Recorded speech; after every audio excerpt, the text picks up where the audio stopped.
Oh, I forgot to turn on the thing. Hang on. We got to do our intro. Yeah.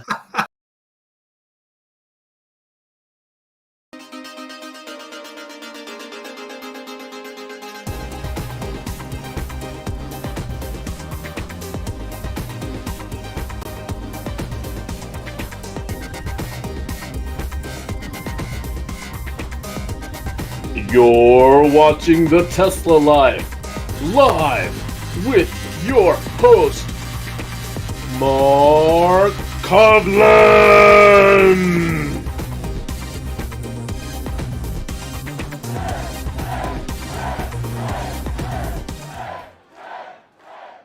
Hello, everybody, and welcome to the Tesla Live number 362. Here we are, June the 5th, 2024. Officially summer now, so into the new season. So Yes. if you're all too hot already, you deserve it. That's just the way it's going to be. So get used to it. So thanks very much for joining us today. With us, as per usual, we have Mr. Casey Green joining us from the Mid-Atlantic. How are you today, sir? Doing very well. As you see, I was able to successfully reset the show, but I forgot to turn on the bumper. But that also means I don't have to turn it off for the express shows. That's right. Yes. Nice. Developments for me, I made a DIY air filter, and I made it with my last tenant here left a bunch of air filters around, like they were like MERV 8 or something, not all that spectacular. And I put them in a box, and I put a activated carbon charcoal. It was about 50 pounds. Put it in the middle. I put a inline fan in that, and it did a decent job. And then at some point, my MERV 13 filters arrived, and I put them on the outside while I wait for a nice little box I ordered on Etsy to arrive. Oh wow, baby! Bring the first aid kit, and you can get some Band-Aids. And that did even better. Like as my wife was like cooking and stuff, like the PM 2.5 was just like dropping like crazy. Even though, yeah, bring it and I'll get it for you. And that was pretty fun. I'm gonna have to do a smaller one for the HP Nomads because it's 30 inches tall. Yeah, that's going to be a problem in the Nomad for sure. Yeah. So you'll work on that, I'm sure. Get it down to size. And something finally arrived back from Washington State. This is the back of my trailer license plate. You might notice it is motorcycle size. Yeah, that's a small one. Exactly. Yeah. Also with us today, Mr. Patrick Connor, as per usual, from the West Coast. How are you today, sir? I'm good. Hello, Tesla Nation. We've already got a bunch of people in the chat. We've got Lee Moon, JT24, Anders, Futuraza, Derek. Happy Pride Month to all of you out there. And I'm sure if I missed anybody, I'm sorry. Speaking of Pride Month, did you guys see the rainbow CyberTruck that was in a Pride parade this weekend? That was pretty cool. One of the best wraps that I've seen. Excellent. Do you have the ability to share it? Maybe. I don't know. It's better if you share it if you can. While Casey and Mark are getting that going, you said the officially summer. I don't think that actually happens until June 21st when we have the solstice. So depending on no, it's my official summer. I didn't care about anybody else. Yeah. Around here, every day is a different season.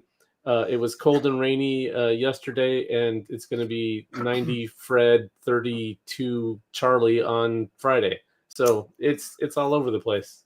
Oh, there you go. There's the that I thought that was a really cool wrap. That's a great color radiant change. Yeah, it seems really seamlessly from one color to the next. That's pretty cool. Yeah. Very cool. Very cool. Well, let's roll into it. What do we got going on today? We've got a bunch of stories, which is not unusual. But our first story is kind of a play on last week's story, one of the stories from last week, which was about the police. Up here in Canada, the RCMP, and what does that stand for, Patrick? Well, they've got a couple of the letters right. Royal Canadian Mounted Police. Although it's not really a monarchy, so I question royal. And most of the time, they're not really mounted. So that the 2 out of the 4, they're 50% wrong. But they do have a horse in their logo, so it's there. Okay, It's you there. put a picture of a horse on every police car, and you can. That's right. That's right. And they are mounted during special events. So right, yes. But with that, the RCMP, of course, have started an EV program, a test program, a pilot, if you will, to see how EVs work within their policing structure. They actually purchased a couple of Tesla Model Ys last year, deployed one on the West Coast in Vancouver area, and the other in Ottawa, the capital of Canada. And they had just put out a statement that the way that, again, the RCMP is a federal police force in Canada. So they cover some communities as a police force that are far remote places.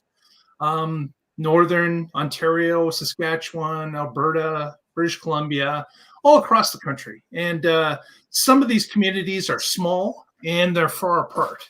And the RCMP wanted to just let people know that, yes, we're going to be looking at moving to electrified vehicles, as the mandate is for all federal employees that operate fleets. But they did want to let us know that in some cases, an EV, based on the distance between the jurisdictions that they're patrolling, may not be the right fit for their members. And I can certainly say that it would in locations where there's a large population in Canada, which is where 90% of the Canadians live, is about an hour and a half or 2 hours from the U.S. border. We're all pressed up against that border.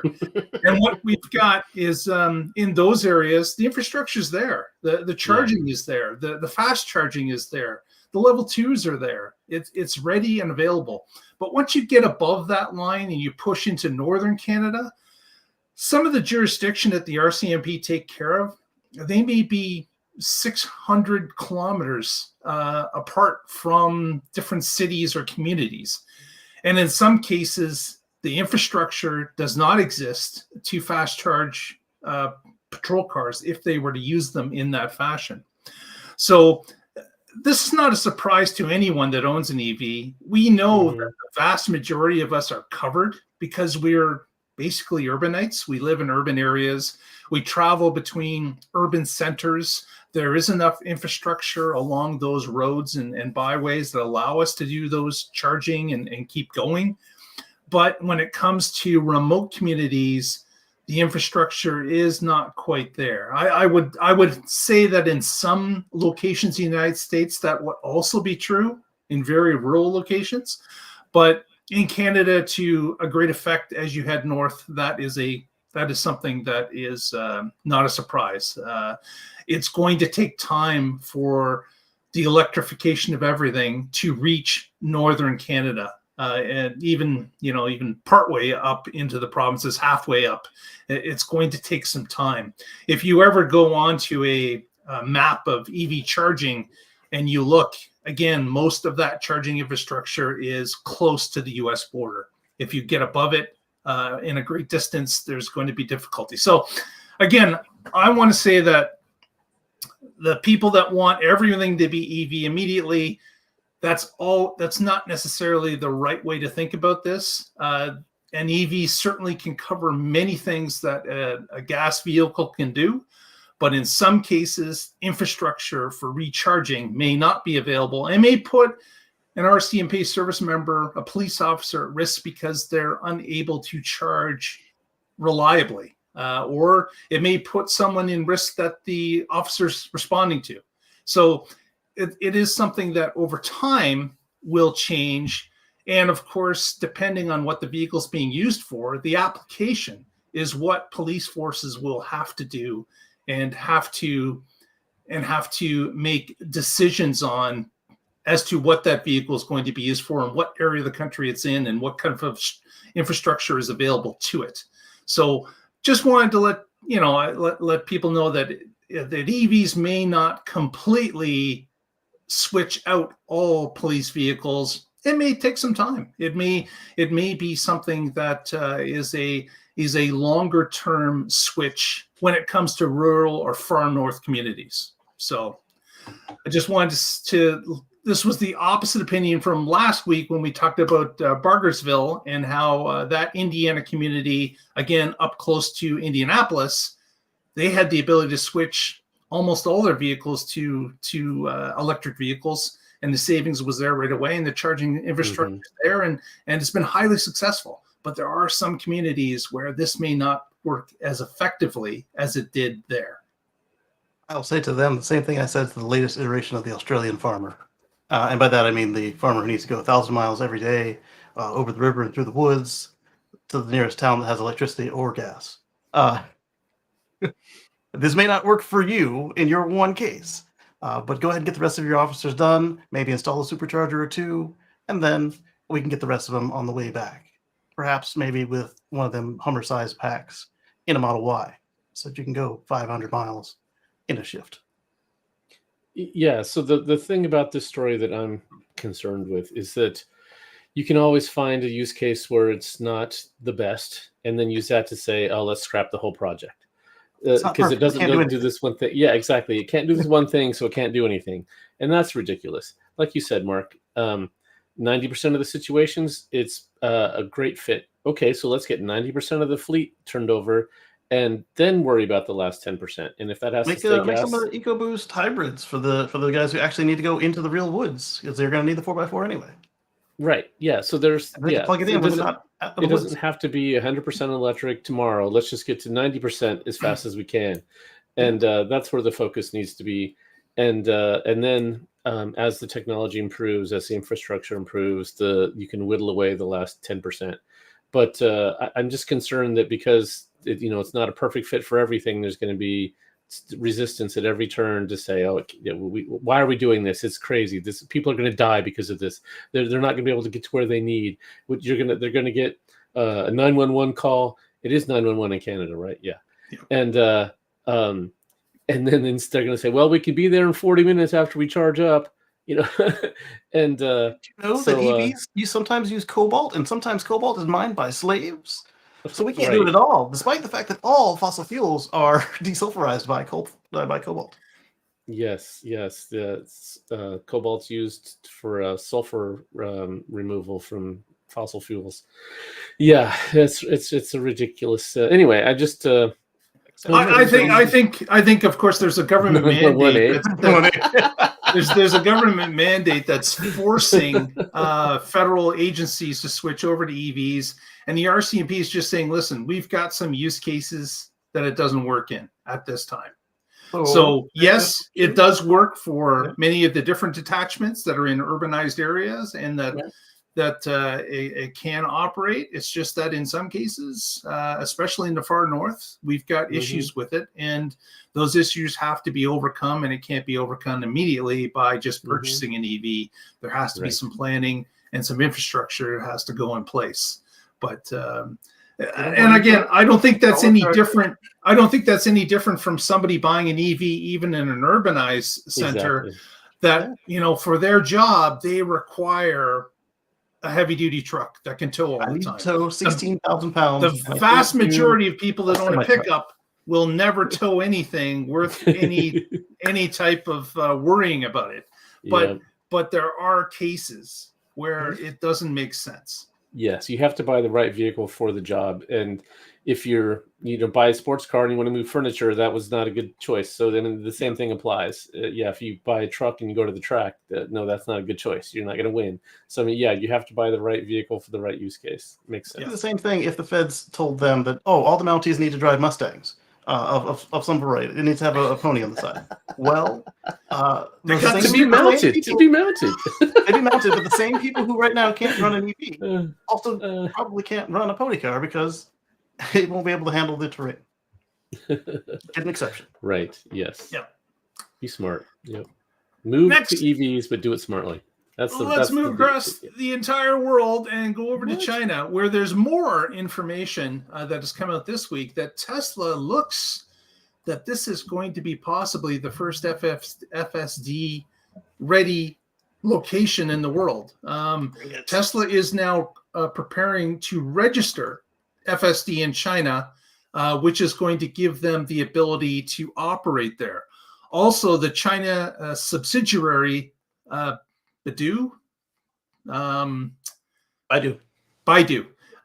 has submitted their first grouping of maps that Tesla will be using for navigation within China as well.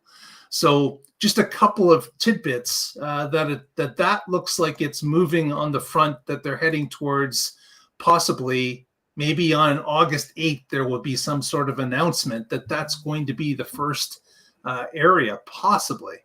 But it's still up in the air.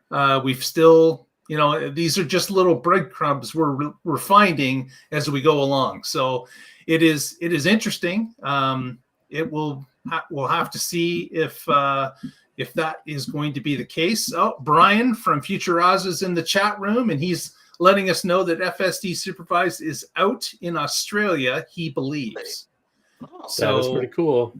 That would be a first. In fact, that must be really recent news. I have not seen anything on that as of today. So yeah, it'll be the first outside of Canada for public release. Yep. First outside of North America. Yeah. Correct. Because of course, technically, Casey, US is outside of Canada too. We already had it. If we're going to talk about whether they're mounted or not, we're going to talk about where the location of the United States is. Okay. There will be no math, but there will be a lot of pedantry today.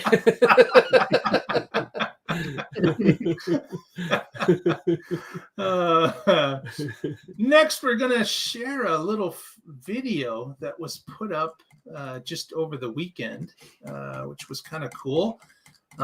It was about the CyberTruck Rodeo that was held. After he was talking about the other one, I thought he was talking about this one. That was held in Gatesville, Texas, which is, as far as I can tell, almost the middle of nowhere, Texas. It's a small community that they decided to hold this rodeo in, and here we go with the video share. Tess Latino was there. Correct. Hang on, I gotta mute it. Sorry. There you go. And we an amazing amount of Cybertrucks out on the road, which of course that was on our back. Shocking to see, like that amount. Apparently, they had 75 sign up to attend early, and they believe they got close to 100 ultimately at this gathering in Texas. Nice. So again, very much looking like a video game in some of these shots. Yeah. Oh yeah. I could just imagine. I could just imagine if you weren't used to it, you make your jaw drop. Rubbing your eyes. That many vehicles show up in your little town. But this weekend's show, I had one of my tracks that I use on the bumpers. They claimed me for copyright, and I shot them back a copy of my license, and we'll see how that comes out. So I'm a little extra sensitive to music right now. Yeah, absolutely. I can understand why. Yeah. But let him get a strike. Would not want to get a strike. That is incredible. I can't wait till I can participate in one of them. Yep. So that, Derek's correct. It did look like an invasion of sorts. So that was from the future. That's exactly. Terminators, did you guys happen to see that other Cybertruck that was dressed up looking like a Halo vehicle? Yes, I like that one. Yeah, they did the full wrap on it to make it look like one of the Halo vehicles. That was kind of cool as well. Yeah, Looks like a warthog, doesn't it? That's right. That's right. Next, Casey's got a story about another electrifying vehicle. things. Yeah. So, well, the RCMP or MCP, the Canadians say they can't do it. Germany says we got you. It doesn't matter what order you put them in; half of them are wrong anyway. So that's... Oh my gosh! I am obviously outnumbered on this show. So we've been talking for a while about the Giga-Berlin commuter train, right? And I was constantly lamenting that the thing was run by diesel. I said, all right, since they're not, since they're going to recycle stuff, they might as well take some of the Model Ys, hook them up to train cars, and put them on the track. Well, Tesla did the next smarter thing, and they went ahead and got themselves an electric train and put it on the tracks instead. And, nice. I was under the impression that the reason it wasn't electric already was because it couldn't be. So that's why I came with the Model Y situation. But so now they will be riding an electric train to the electric car factory, which is cool. Exactly. And it's not all that far. Apparently it's about a 12-minute journey. It's 5 kilometers or like 3.5 miles. And the train will make about 30 to 60 trips a day, depending on the volume that is anticipated. And there's no other stops. It's just from the main depot to the factory at this point. Although they allow people that aren't Tesla employees to take the train to that depot, get off, I guess, and why not? You're already going. Wander someplace else. So yeah, it's and apparently it's the same company that got them the diesel locomotive. Is the company that was able to provide them with a battery locomotive. It's just that maybe the timing didn't work out immediately. Wait a year, we got another one. That's right. They probably had told them upon the start that we want an electric one. They said, listen, we can't get one for your start in May, but if we can get you a month later, do you want to just start with a diesel and we'll change it? And that's apparently we can do electric today, but it's gonna be another $8 million. Do you want to spend it? Oh no, yeah, that's a big overnight shipping cost. Exactly. So that's good news. It's a progression, right? It's always been a progression that you just you're looking for what works well, and you make changes along the way when changes can be made. So it is just another one of those deals where a progression has been made as time moves along. So good news there. Yeah, there's a diesel train that's part of our transit program here. So most of the trains that you see around Portland, there's trolleys that are electric, and then there's a light rail that's electric. But then there's a train that runs from Beaverton down to Wilsonville that is diesel. And I wrote to TriMets, the transport, they run the buses, and said, why is that one diesel? And they said, oh, it's larger gauge, and we have to run a larger size train on there. We can't use our light rails. They're not qualified for it. But that was several years ago. It sounds like I should hound them again and see if now there's a large gauge that's available that could be electric and run on that. It's if you're using diesel in a train, it's still a lot more efficient than everybody driving their own individual diesel cars. Yeah. So that alone is a win. But like we said before, don't let the perfect be the enemy of the good, right? So you've made a step in the right direction, and then when the technology and costs allow for it, let's take the next step. And that's exactly what they did here. Exactly. Well, after Patrick's done with it.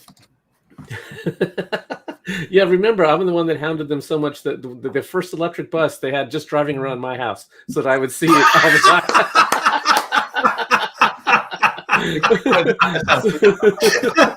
And Patrick just he just thought that it was driving on Patrick's street. He didn't realize it was his name that was flashing on the bus over and over.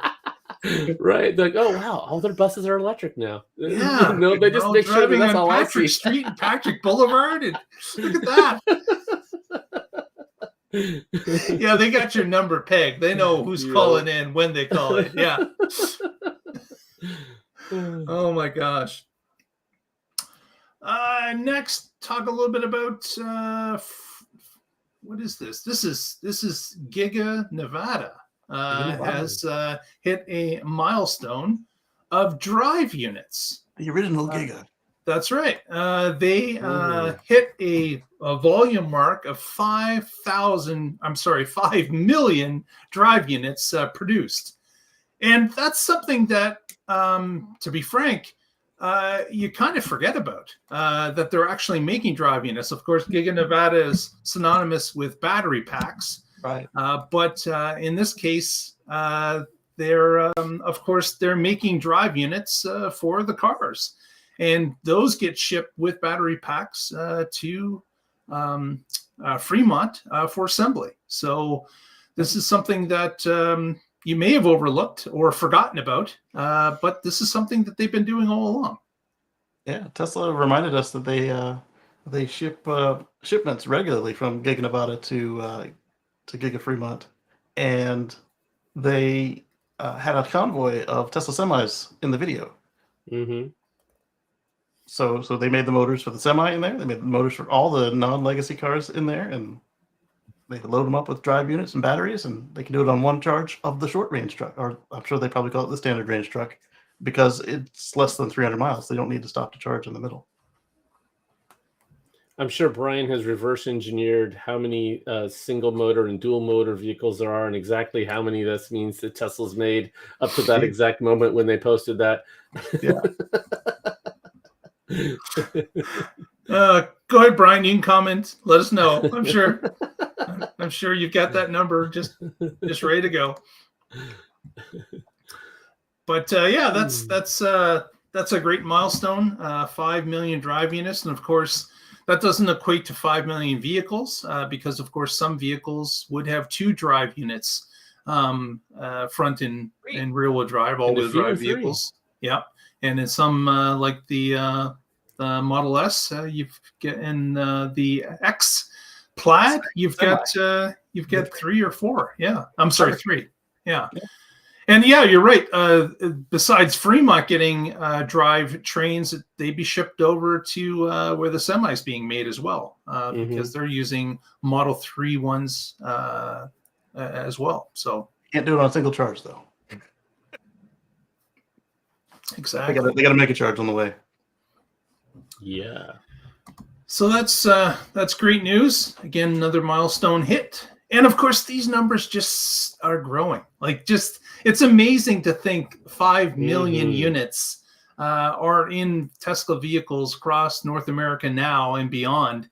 And it's just amazing to think that just a few short years ago, we were ecstatic when we had 100,000 vehicles produced. Now, here's 5 million drive units. If you said 1 million drive units 6 years ago, people would have laughed at you. Yeah, absolutely. It's something that has grown so large that most have a hard time understanding it. The rate of growth that's happened over the past 4 or 5 years.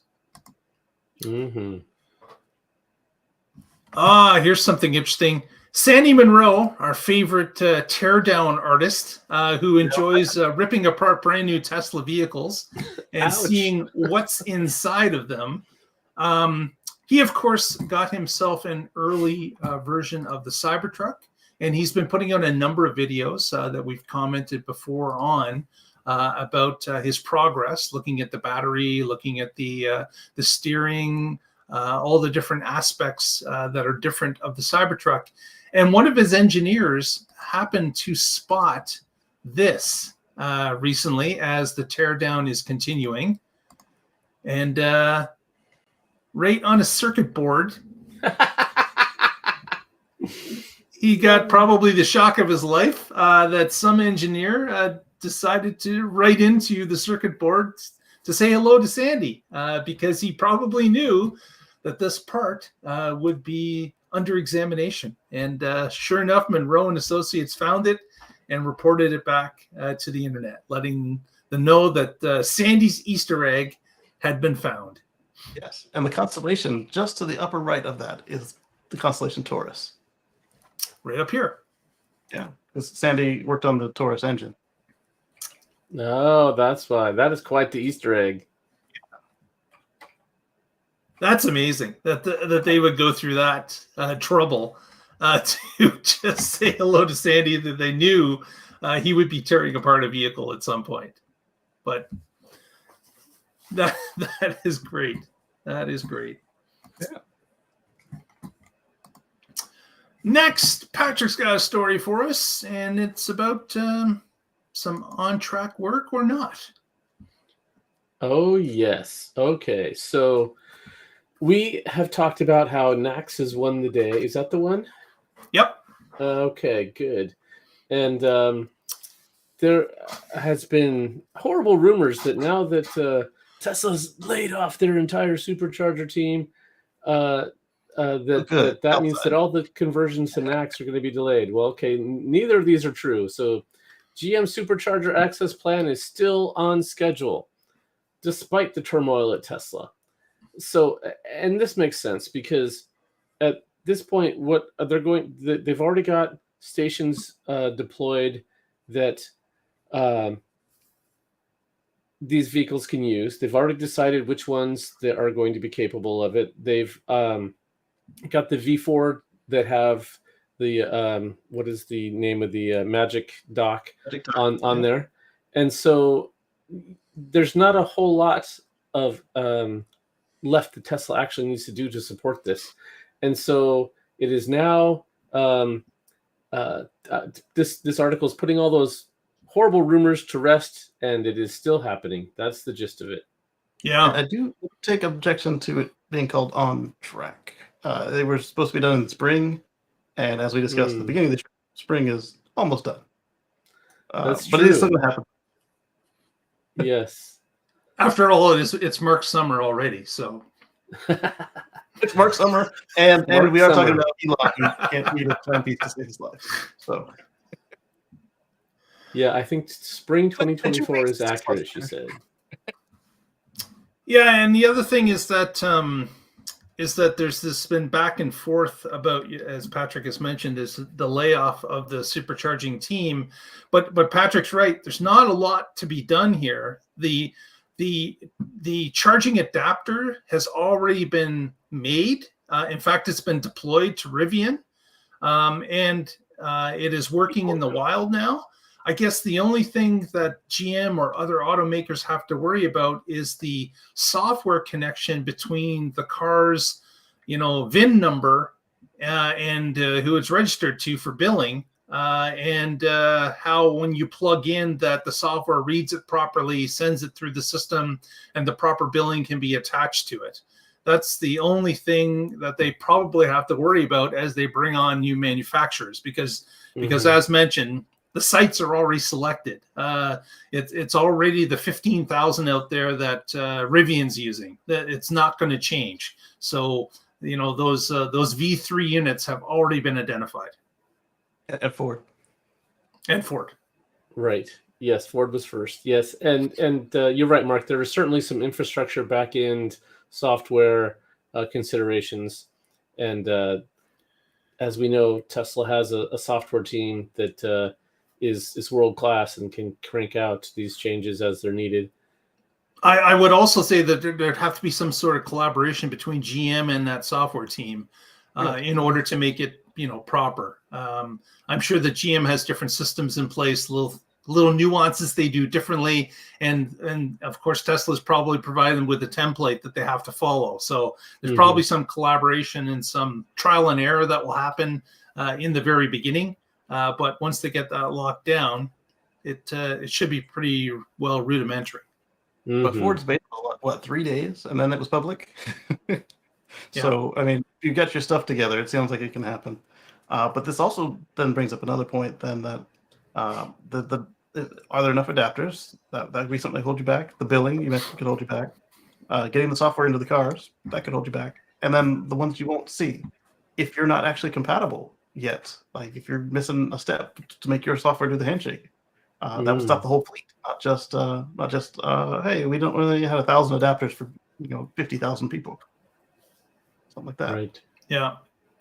And there's certainly been delays on the adapters. Oh yes, because I'm hearing about people with Ford vehicles that they're slated to get their adapter in July, August. Wow. So there are some that maybe weren't the first on the list to submit, but I had even heard people saying that the overwhelming amount of people that were on the Ford website to submit had brought it down or enabled it unusable at certain points, that they had to wait and submit at a later time when there was less people submitting.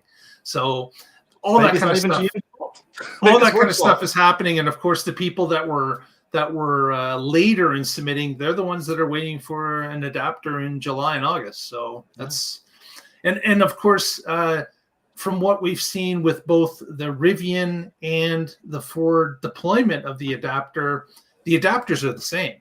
It's the same adapter. All there's a little bit different is that, of course, things you can't see, the software in the background that communicates to Ford or to Rivian, and the same will be true for GM. So it becomes a question of if the hardware is backed up, getting to people. Of course, bringing on new manufacturers is going to probably have some delays for people getting those adapters in those new manufacturers that arrive this month or next. Yeah, if you're on a 3-month delay and then you start seeing some people who signed up yesterday charging, that light a little fire, a little smoke at your ears a little bit. Yeah, especially if it's the same one. The only difference is Mary on the thank you card instead of. And that kind of brings up an interesting question, a little bit of a poll. Maybe we can put that in one of our Tesla Twitter polls. Is what manufacturer do we think, outside of Aptera, which already is about to do this, what of the other manufacturers that signed on to NACS, which one will be the first to debut a vehicle with a NACS plug? Besides Tesla and yeah. So I would, we know it's not the Optic, because the Optic came with a CCS port. This is gonna be a tough one. Who's up next for a redesign on their car? Yeah, well, they all are, right? They all have cycles.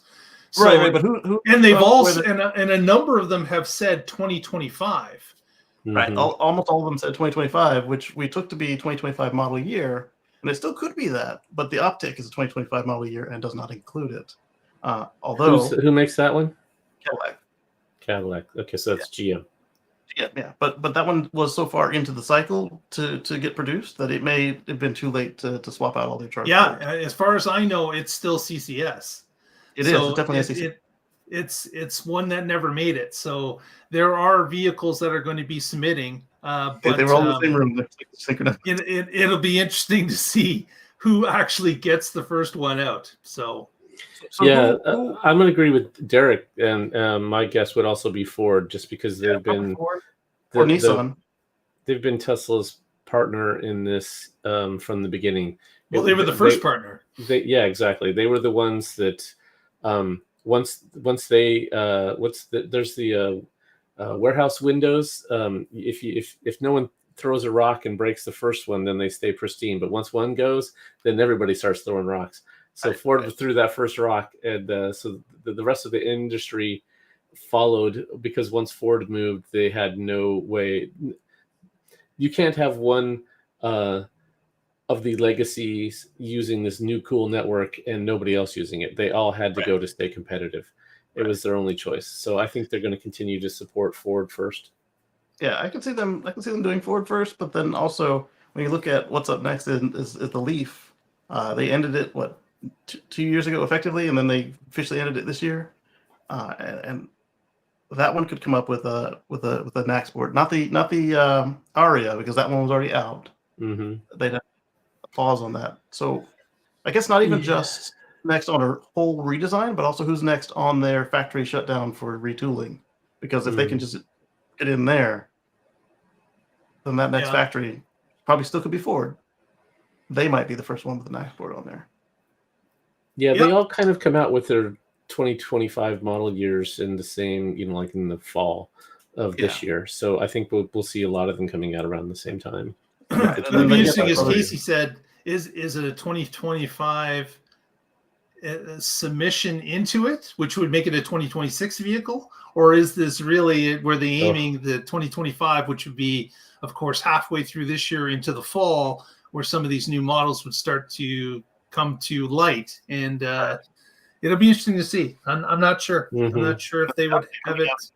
In June is outside of that window. Yeah. It would be like if it was already in production, it would be the 2024 and a half optic. It wouldn't be the 2025 optic. Yeah. So and I just wonder. I also wonder how much of an issue it is just to swap the port. Like, okay, you have inventory of the other one, I imagine, that's lined up ready to go. You probably want to get rid of that because you know what? It's good for nothing except for a paperweight after the NAC starts to roll out. So maybe some of them are artificially going to hold it back a little bit more and say, you know what, we're going into the next year because we just got too much inventory that we've agreed to buy or is already in our warehouse. So the difference you're going to be seeing is you've got separate AC and DC ports on pins on the CCS, and they're combined on NACs. And then on top of that, NACs can send the full voltage down to your AC charger. And so if your AC charger can't cope with that, like, hey, AC, take that over there. It's, I'll take it. If that's your charger, you got a problem because you're going to fry your charger the minute you put the new connector on it. So you got a connector and the contactors that need to shunt the electricity over to the correct place. Yeah, exactly. Yeah, it's not just ports. There are plenty of things in electrical connections that are just a different pinout, and it's a simple change. That's not the case here. We were talking about Sandy Monroe earlier. He did a comparison of Tesla's system to Ford's existing system, and talked about how much better for multiple reasons, including not having a separate AC and DC system and other things. So it is a pretty big change, but they've had more than a year. I mean, they've another issue to consider too. Even if your AC charger could handle knowing not to take HV DC, it might not be able to handle 277 volt AC, which is part of the new J3400 and regular old NACs and Tesla, the TSLA 1 port, all the same connection I'm talking about here. So you plug that into like a hotel and your charger can only handle 250 and all of a sudden it gets 280. Yeah, what do I do because with it's the not extra? 1,000 volts or 500 volts, it doesn't reject it, and then it's fried. Exactly. So there may be some other things besides switching of a port, which of course switching of just the port to another port, you would think be fairly easy to do if you had the proper inventories going in and going out. So, but we'll leave that for another day and see as time goes along. I think I'll put it out as a Twitter poll so everyone can comment about where they think it's going to fall in and what manufacturer will be first. And we'll see what the crowd reports that on our next live show that we put out. Indeed. But with that, I think we will wrap up this evening. I want to thank everyone for being in the chat room. And of course, if you haven't already, please press that subscribe button. Help us out. Give us a thumbs up. And if you want to see what's going on throughout the week, of course, you can follow us on our social media on X @The Tesla Life. And of course, on Facebook, The Tesla Life #1. And you can follow what happens throughout the week. With that, Casey, what do you got for us for outgoing? Yeah, real quick, I want to address where Derek suggested they move the port. We've already heard from RJ they don't intend to do that. Well, they do intend to move it, but to a completely different place than makes sense to. Yeah. We're all going to be, if you're driving ribbon, we're all going to be the utility guy who has to put the cone around your vehicle before you can get into your house. Because every time you get out the car and check Lame. it. So, as Mark was suggesting, on Friday, you can check us out on the Tesla Life Express.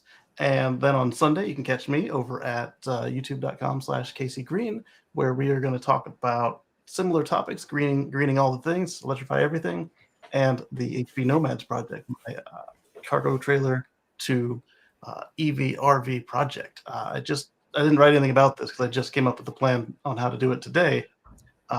When I go to do the ordering of the solar panels, if I get the ones that I've been considering, they all require you to order a whole pallet.